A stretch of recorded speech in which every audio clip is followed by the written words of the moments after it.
कुछ रेखाएं कोयले से नहीं, राख से बनती हैं और वे कभी मिटती नहीं। कुंदनगढ़ धूल और देवताओं की बस्ती।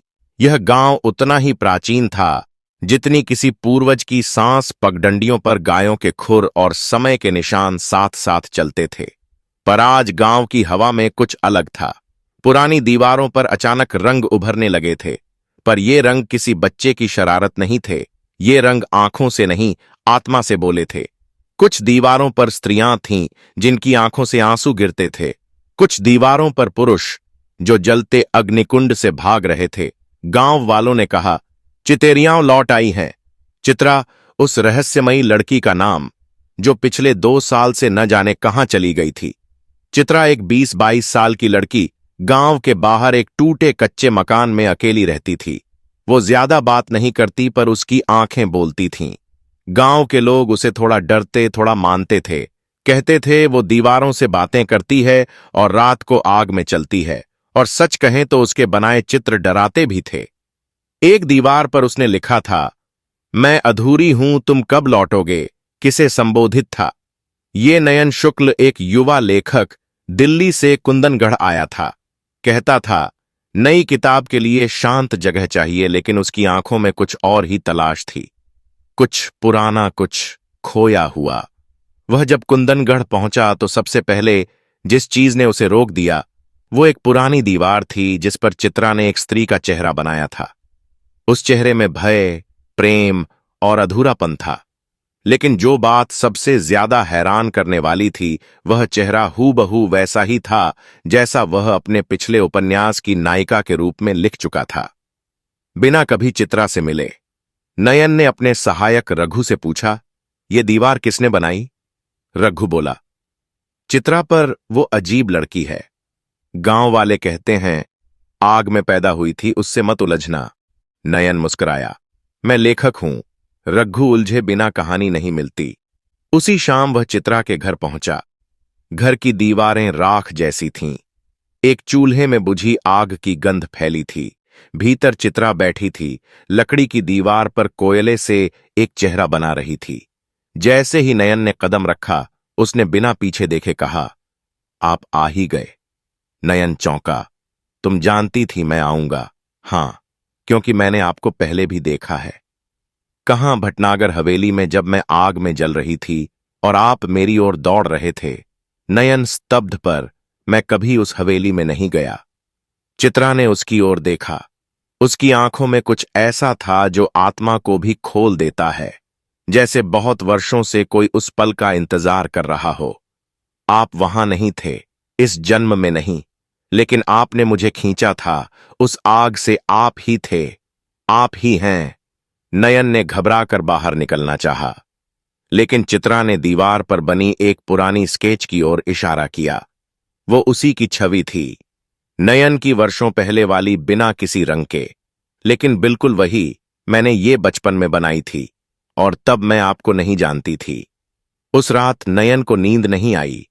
उसने सपना देखा, एक जर्जर हवेली जल रही थी और एक स्त्री चीख रही थी।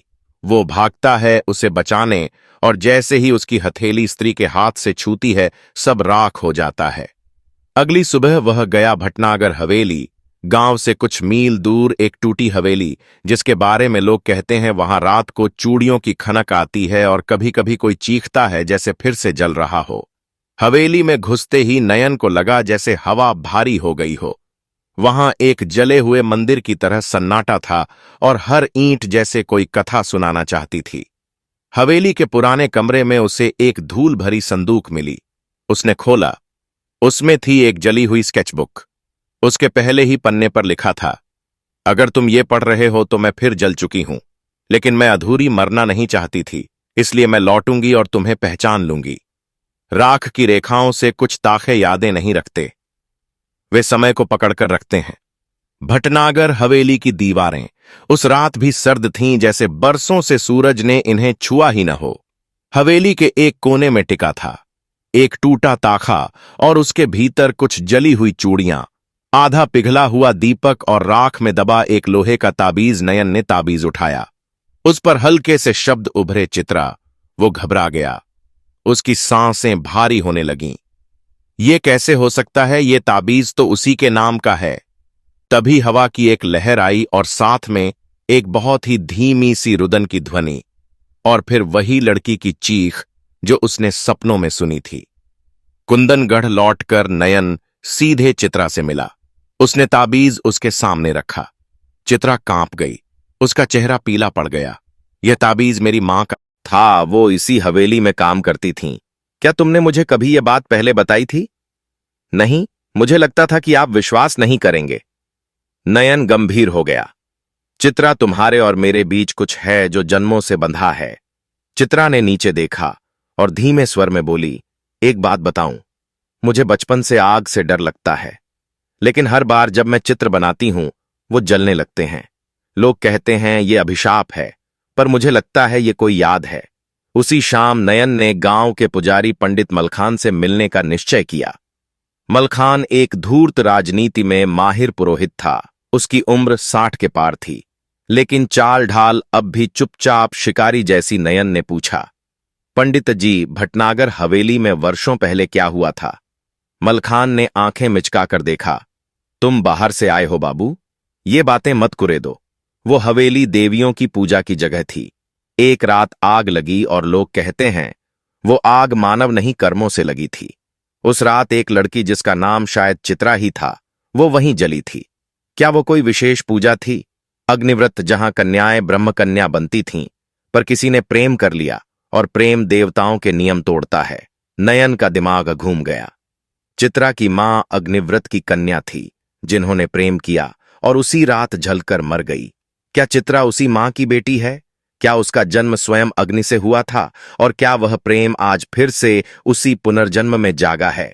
नयन अब इस प्रेम के पीछे की भयावह परतें समझने लगा। दूसरे दिन गांव में हलचल थी। दीवारों पर कुछ नए चित्र उभर आए थे। इस बार चित्रों में जलती स्त्रियां थीं और उनके पीछे खड़े पुजारी जैसे चेहरों वाले पुरुष। कुछ ने मलखान को पहचान लिया। ये चित्रा कर रही है, ये पगली अब गांव के संस्कारों को बदनाम करेगी। गांव का मुखिया आया। बाबूजी, आप बाहर के हो, आप इस लड़की से दूर रहिए। नयन ने उत्तर नहीं दिया। वो जान चुका था यह सिर्फ प्रेम नहीं, यह प्रतिशोध भी है। रात को चित्रा उसके पास आई। उसकी आंखें जल रही थीं, पर शरीर ठंडा। आप जानते हैं ना मैं कौन हूं? तुम वही हो जिसकी अधूरी कहानी मैं बरसों से लिखता आया हूं। चित्रा ने उसकी हथेली पकड़ी। अगर मैं कहूं कि हमें एक बार फिर जलना पड़ेगा ताकि यह श्राप टूटे, तो क्या आप तैयार होंगे? नयन चुप रहा। बाहर बिजली चमकी। भीतर एक पुराना दीपक टिमटिमाया। हां, वह बोला, अगर इसी से सब कुछ पूर्ण हो सकता है तो मैं तैयार हूं। पर मलखान सुन चुका था। छुपकर उसने अपने चेले को कहा, यह प्रेम मेरे वर्षों की सत्ता को नष्ट कर देगा।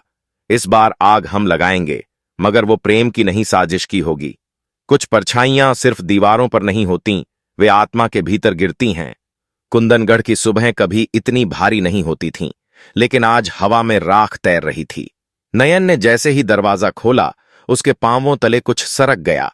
एक लिफाफा, उस पर लिखा था, प्रेम के लिए जली पर पूरी नहीं हुई। चित्रा की मां की आखिरी बात। उसने लिफाफा खोला। भीतर 3 चीजें थीं। एक राख से सना हुआ अधजला पत्र, एक टूटा चूड़ी का टुकड़ा और एक कविता। मैं जली क्योंकि मैंने प्रेम किया, वह नहीं आया, लेकिन मेरी कोख ने उसे संभाला, और अब वही कोख आग बनकर लौटेगी तुम्हारे शब्दों को पूरा करने। नयन की आंखें भर आईं। चित्रा, तुम सिर्फ एक स्त्री नहीं हो, तुम किसी अधूरे व्रत की पूरी होती लौ हो। उस दिन शाम को वह फिर भटनागर हवेली पहुंचा। उसने उस ताखे के पास दीपक रखा जिसमें ताबीज मिला था, लेकिन वहां उसे एक और चीज मिली, एक और स्केचबुक। यह चित्रा की नहीं थी, यह थी एक और स्त्री की, और उसमें हर चित्र में नयन का चेहरा था। उस पर नाम लिखा था, दिव्या शुक्ला। रात होते ही जब वह घर लौटा, आंगन में एक महिला खड़ी थी। सफेद साड़ी, तेज नजर पर चेहरा बहुत जाना पहचाना। आप ही नयन हैं? हां, आप कौन? मैं दिव्या। शायद आपका पूर्वजन्म का अधूरा उत्तर। नयन सन्न रह गया। क्या मतलब? आपने मेरी आत्मा को छोड़कर चित्रा से प्रेम किया? पर उस जन्म में भी चित्रा ही अग्निकुंड की यज्ञ कन्या थी। आप उस व्रत के यजमान थे और आपने नियम तोड़ा। क्या तुम मेरी पत्नी थीं? हां, और अग्निव्रत की रक्षक भी। और इसीलिए मैंने ही चित्रा को उस व्रत में झोंका और उसी रात वह जल गई। चित्रा की मौत का कारण सिर्फ प्रेम नहीं था, एक स्त्री का स्वार्थी अधिकार भाव था। दिव्या अब पुनर्जन्म लेकर लौटी थी, नयन को वापस पाने। मैंने चित्रा की आत्मा को हर जन्म में रोका है, पर इस बार वो बहुत तेज लौ बन गई है। नयन, अगर तुम उससे प्रेम करते हो तो फिर जलने को तैयार रहो। नयन ने धीरे से कहा, अगर यह अग्नि उसे पूर्ण करती है तो मैं राख बनने को तैयार हूं। दिव्या की आंखों में आंसू थे, पर यह हार का आंसू था। उसने आकाश की ओर देखा। इस जन्म में मैं तुम्हें खोकर मुक्त होऊंगी, और वह गायब हो गई। नयन स्तब्ध खड़ा रहा। अगली सुबह चित्रा आई बिना बोले। उसने नयन के हाथ में एक अधूरी पेंटिंग थमाई। उसमें दो छायाएं थीं, एक जलती स्त्री और एक धुंधलाता पुरुष। अब बस एक आखिरी रंग बाकी है, राख का रंग। नयन ने पूछा, तुम जानती हो पिछले जन्मों में क्या हुआ था? हां, और मुझे सिर्फ आज का अंतिम अध्याय लिखवाना है, प्रेम का, बलिदान का और मोक्ष का। उसी रात नयन और चित्रा भटनागर हवेली के उस कोने में पहुंचे जहां अग्निव्रत होता था। चित्रा ने वहीं बैठकर अपनी रेखाएं पूरी कीं। नयन ने एक आखिरी शब्द उसके कान में फूंका, प्रेम जब बलिदान बन जाए तो वह शाप नहीं, शांति है। फिर दोनों ने आंखें बंद कीं और हवा में राख उड़ी। कुछ रंग केवल आत्मा के ताप से निकलते हैं, वे आंखों को नहीं, आत्मा को रंगते हैं। भटनागर हवेली की उस रात चुप्पी में कुछ टूट गया था। जब अगली सुबह गांव के लोग वहां पहुंचे तो हवेली की दीवारों पर न कोई राख थी, न कोई इंसान, लेकिन बीच में वहां एक चित्र टंगा था, शायद दीवार पर उकेरा गया था। उसमें चित्रा और नयन अग्निकुंड के सामने बैठे थे। उनके चेहरों पर भय नहीं, शांति थी, और वह चित्र किसी ने बनाया नहीं था, ये पेंटिंग खुद उभर आई है। किसी ने कहा, मुखिया हकबका गया, यह असंभव है, यह पेंटिंग जीवित लग रही है। गांव में बातें फैलने लगीं। चित्रा अग्नि में चली गई, नयन भी उसी के साथ लुप्त हो गया, लेकिन उनकी आत्मा ने जो चित्र छोड़ा वो बोलता है। पंडित मलखान ने गुस्से में आकर वो चित्र जलाने की कोशिश की, मगर आग ने उसके हाथों को ही जला दिया। लोग सन्न रह गए। यह कोई आम चित्र नहीं है, यह आत्माओं का रंग है। उसी रात नयन के कमरे में रघु को एक पुरानी फाइल मिली, जिसमें नयन ने कभी न लिखे हुए शब्द दर्ज किए थे। एक नोटबुक में लिखा था, हमने प्रेम किया, हमने बलिदान किया, अब अग्नि में हम जीवित हैं, हर रेखा में, हर श्वास में। जब अग्नि प्रेम बन जाए तब चित्र अमर हो जाते हैं।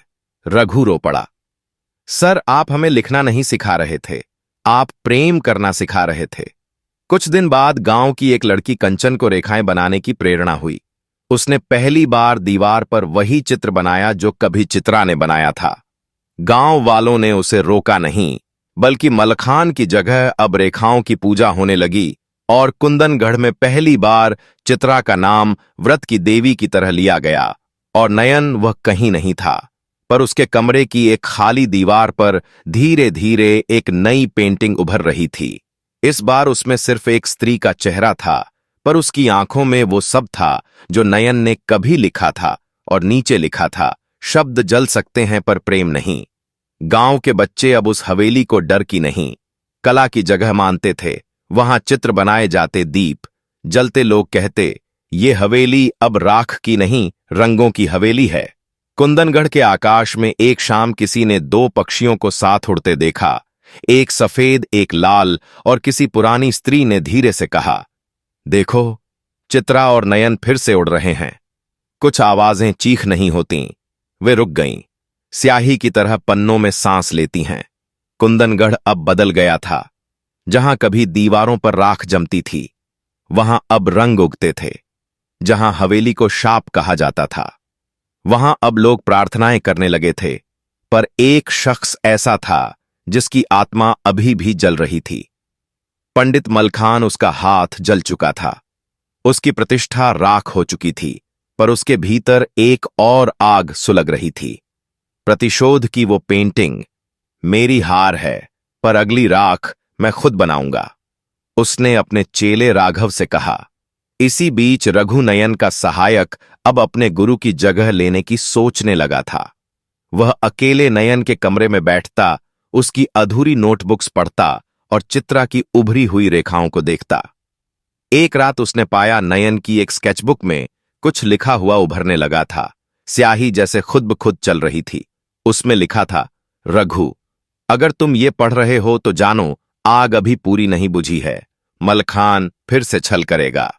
मेरी कहानी अधूरी नहीं थी, लेकिन उसकी शुद्धि अभी बाकी है। अब तुम रक्षक हो और आग को अब रोशनी बनाना तुम्हारा धर्म है। रघु कांप गया। सर, आप अभी भी बोल रहे हैं? अगले दिन हवेली में लोगों की भीड़ इकट्ठा हुई। एक नई चित्र उभरी थी। इस बार उसमें पंडित मलखान का चेहरा था, पर उसकी आंखों में आग थी और उसके पीछे स्याही से बने नाग। गांव वाले डर गए। ये क्या है? किसने बनाया? कोई नहीं जानता था, पर रघु ने देखा, उस चित्र के कोने में लिखा था आर। रघु का हाथ कांप गया। मैंने नहीं बनाया, पर शायद मेरी आत्मा ने बना दिया। मलखान अब खुलकर सामने आया।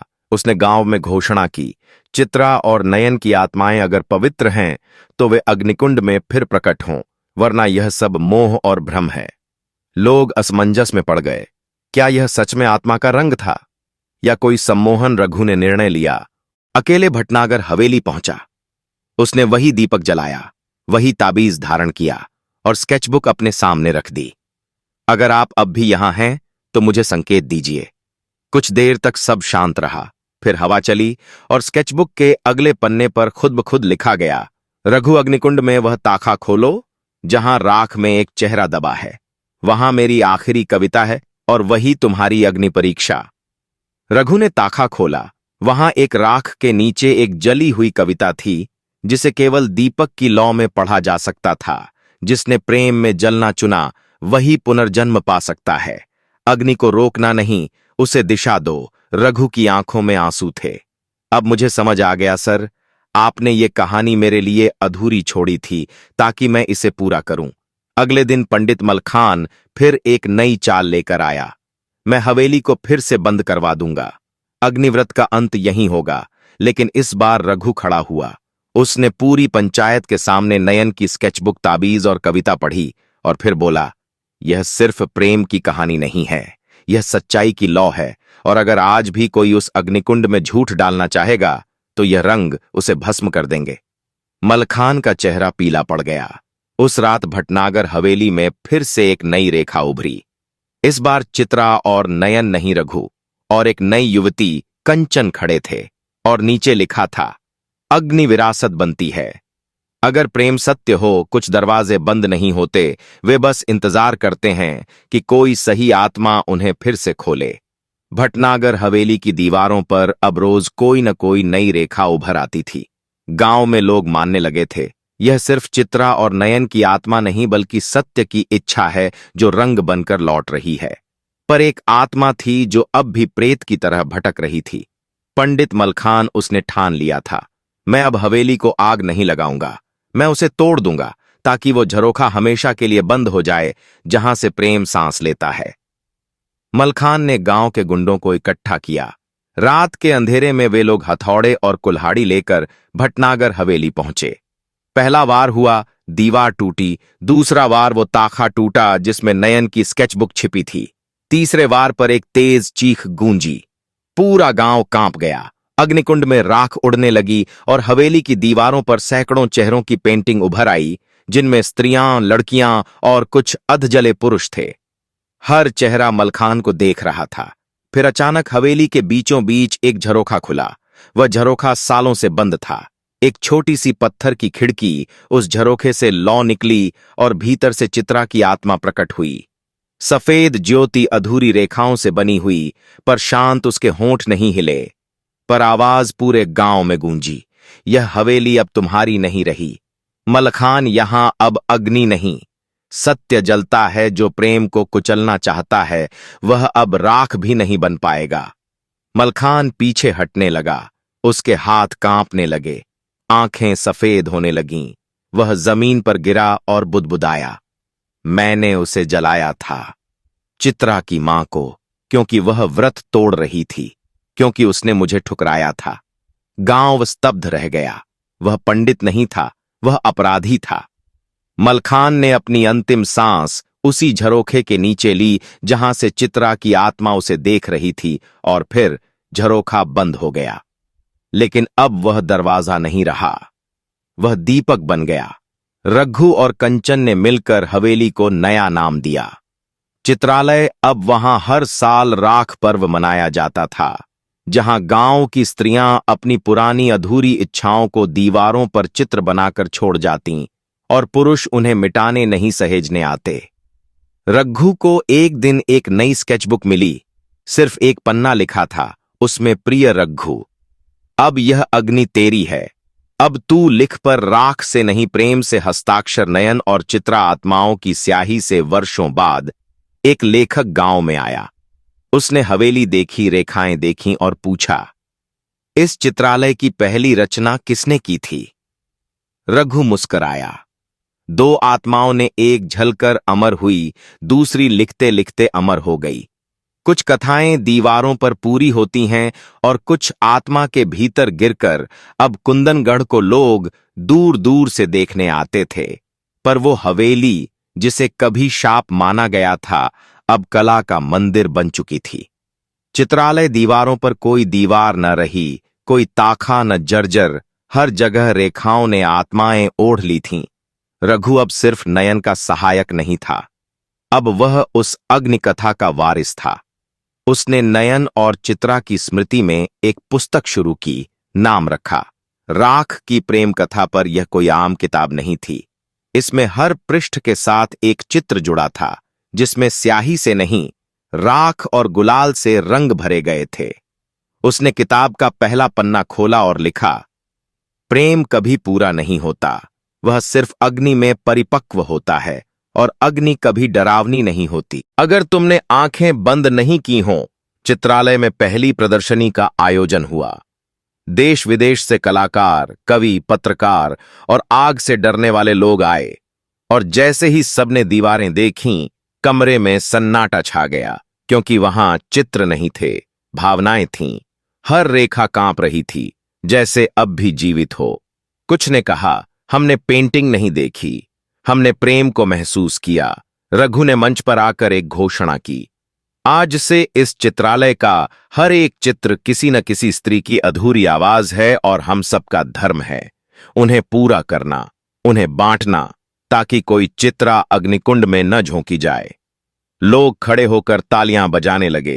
रात को रघु अकेला चित्रालय में लौटा। उसने उसी झरोखे के पास दीपक रखा और एक सफेद स्केचबुक खोली। फिर लिखा, अगर तुम कहीं भी हो चित्रा, तो जानो तुम्हारी रेखाएं अब और नहीं जलेंगी, अब वे किसी और के जीवन को रोशन करेंगी। वह आंखें मूंद कर बैठ गया, और तभी हल्की हवा चली और झरोखे के नीचे एक नई चित्र उभरी। चित्रा की मुस्कुराहट। अंततः वह कहानी पूरी हो गई जिसने जन्मों तक अपनी स्याही को बचाया था। अब कोई दीवार राख नहीं थी, कोई प्रेम अधूरा नहीं था, कोई चित्र खामोश नहीं था। जिस प्रेम ने स्वयं को जलाया, वही सदा के लिए अमर हुआ। सालों बीत चुके थे। कुंदनगढ़ अब कोई भूला बिसरा गांव नहीं था, बल्कि एक तीर्थ बन चुका था, जहां लोग अपनी अधूरी कहानियां पूरी करने आते थे। चित्रालय की दीवारों पर अब भी नए चित्र उभरते थे, पर एक पेंटिंग को अब तक किसी ने नहीं छुआ। वह अंतिम रेखा, जहां चित्रा और नयन अग्निकुंड के सामने बैठे थे, एक दूसरे की ओर देखते हुए, मुस्कुराते हुए। शांत रघु अब वृद्ध हो चला था, पर उसकी आंखों में अब भी वही लौ थी, जिसे कभी नयन ने शब्दों से जलाया था और चित्रा ने राख से रंगा था। आज उसकी अंतिम प्रदर्शनी थी। उसने उसे नाम दिया, अग्नि की आत्मा। लोगों ने पूछा, क्या यह आखिरी चित्र होगा? रघु मुस्कुराया, नहीं, यह पहला पूर्ण चित्र होगा। उस रात रघु अकेले चित्रालय में बैठा। वह उसी झरोखे के नीचे पहुंचा जहां से वर्षों पहले चित्रा की आत्मा प्रकट हुई थी। उसने आंखें बंद कीं और धीरे से कहा, मैंने आग को बचाया, अब अग्नि को मुक्त करने का समय है। उसने अपनी अंतिम स्केचबुक निकाली और लिखा, प्रिय चित्रा, तुम्हारी राख अब दीप बन गई है, नयन की स्याही अब धूप बन गई है। मैं जाता हूं, लेकिन तुम्हारी अग्नि अब अगली पीढ़ी के लिए छोड़ता हूं। अग्नि अब श्राप नहीं, साक्षी है। प्रेम अब अधूरा नहीं, अमर है। सुबह जब लोग आए, रघु का शरीर नहीं था, केवल एक नई चित्र उभरी थी। एक बूढ़े व्यक्ति की पीठ जो हाथ में दीपक लेकर झरोखे में समा रहा था, और उस चित्र के नीचे लिखा था, अब अग्नि को कोई नहीं बुझा सकता। समाप्ति के वर्षों बाद कुंदनगढ़ के स्कूल में एक लड़की छोटी काली आंखों वाली हर दीवार पर रेखाएं बनाने लगी। उसकी मां ने डांटा, ये क्या कर रही है? लड़की बोली, मैं चित्रा हूं। और फिर मुस्कुराकर बोली, मुझे आग से अब डर नहीं लगता। कुछ प्रेम पुनर्जन्म में मिलते हैं, कुछ प्रेम अग्नि में, पर जो प्रेम आत्मा की रेखा बन जाए, वह ना मृत्यु से डरता है, ना समय से। और वही प्रेम कहानी बनता है,